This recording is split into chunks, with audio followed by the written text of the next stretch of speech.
Assalamualaikum warahmatullahi wabarakatuh. Kami dari kelompok 10 yang beranggotakan Apriandi, saya sendiri Inwahyuni, Adam Kurnia Putra, dan Maria Yurati Mardika.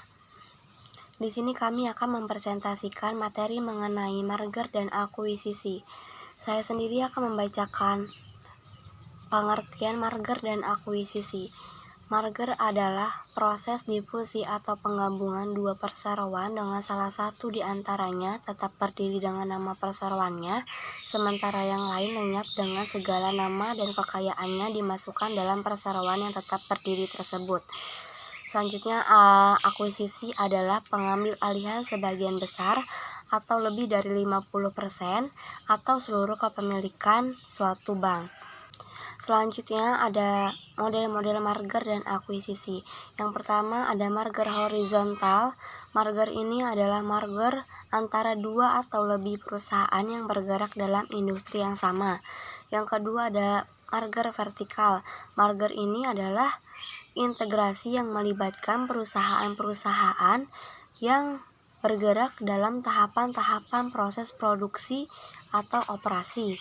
Yang ketiga ada merger konglomerat. Merger ini adalah merger dua atau lebih perusahaan masing-masing bergerak dalam industri. Selanjutnya ada merger ekstensi pasar, yaitu merger yang dilakukan oleh dua atau lebih perusahaan untuk secara bersama-sama memperluas area pasar. Selanjutnya merger ekstensi produk. Merger ini adalah merger yang dilakukan oleh dua atau lebih perusahaan untuk memperluas lini produk masing-masing perusahaan. Selanjutnya ada model-model akuisisi. Yang pertama ada akuisisi berdasarkan cara yang ditempuh. Di sini ada akuisisi saham, yaitu akuisisi yang dilakukan dengan cara membeli saham suatu perusahaan atau perusahaan yang lain. Yang kedua ada akuisisi aset, yaitu akuisisi yang dilakukan dengan cara membeli aset dari perusahaan berupa aktiva atau pasiva perusahaan yang akan diakuisisi. Selanjutnya akan dibacakan oleh teman saya. Salam, nama saya Maria Yurati Mardika. Di sini saya akan membaca bagian kedua dari model-model akuisisi. 2. Akuisisi berdasarkan tujuannya.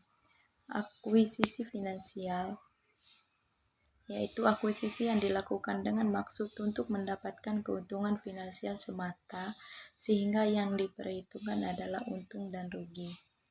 3. Akuisisi strategi, yaitu akuisisi yang dilakukan dengan tujuan untuk memperoleh sinergi. Kelebihan dan kekurangan merger dan akuisisi. Kelebihan merger. Kelebihan merger yakni pengambil alihan melalui merger lebih sederhana dan alihan lebih murah dibanding pengambil alihan yang lain. Kekurangan merger dan kekurangan merger yaitu harus ada persetujuan dari para pemegang saham masing-masing perusahaan.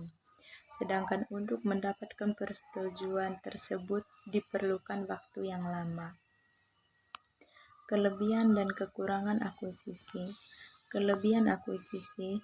Keuntungan-keuntungan akuisisi saham dan akuisisi aset adalah sebagai berikut. A. Akuisisi saham tidak memerlukan rapat memegang saham dan suara pemegang saham, sehingga jika pemegang saham tidak menyukai tawaran bidding fair, mereka dapat menahan sahamnya dan tidak menjual kepada pihak bidding fair.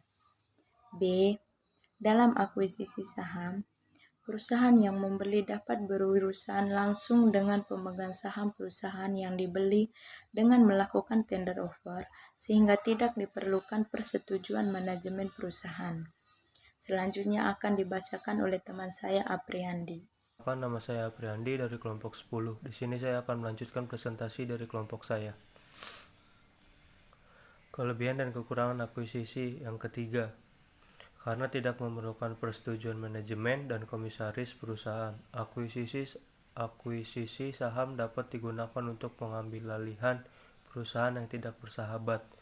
Yang keempat, akuisisi aset memerlukan suara pemegang saham tetapi tidak memerlukan mayoritas suara pemegang saham seperti pada akuisisi saham, sehingga tidak ada halangan bagi pemegang saham minoritas jika mereka tidak menyetujui akuisisi. Kekurangan akuisisi. Kerugian kerugian akuisisi saham dan akuisisi aset sebagai berikut. Jika cukup banyak pemegang saham minoritas yang tidak menyetujui pengambilalihan tersebut, maka akuisisi akan batal. Pada umumnya, anggaran dasar perusahaan menentukan paling sedikit 2/3 sekitar 67% suara setuju pada akuisisi agar akuisisi terjadi. Apabila perusahaan mengambil alih seluruh saham yang dibeli, maka terjadi merger. Yang ketiga, pada dasarnya pembelian setiap aset dalam akuisisi aset harus secara hukum dibalik nama sebagai menimbulkan biaya legal yang tinggi. Alasan yang melakukan merger dan akuisisi. Ada beberapa alasan perusahaan melakukan merger dan akuisisi sebagai berikut. Yang pertama, pertumbuhan atau diversifikasi. Yang kedua, sinergi. Yang ketiga, meningkatkan dana. Yang keempat, menambah keterampilan manajemen atau teknologi. Yang kelima, pertimbangan pajak. Yang keenam, meningkatkan likuiditas pemilik. Yang ketujuh, melindungi diri dari pengambilalihan. Sekian yang dapat saya sampaikan dan presentasi akan dilanjutkan oleh teman saya. Assalamualaikum warahmatullahi wabarakatuh. Perkenalkan, nama saya Adam Kurnia Putra. Saya di sini akan memberikan contoh soal yang ada di makalah saya yang berjudul merger dan akuisisi. Di sini kita langsung aja ngelihat contoh soalnya.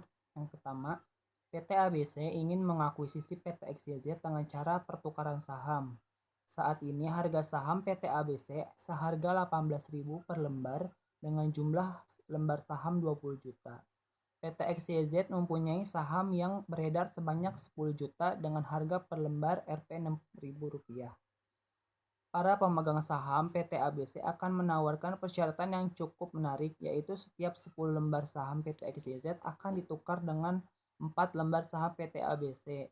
Diharapkan akuisisi tersebut akan menimbulkan dampak sinergi dengan nilai Rp 30 miliar.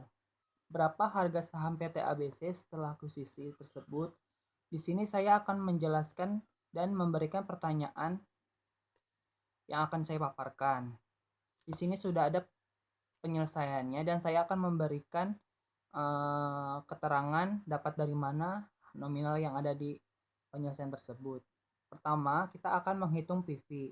PV itu bisa disebut dengan present value. PV sama dengan 18.000.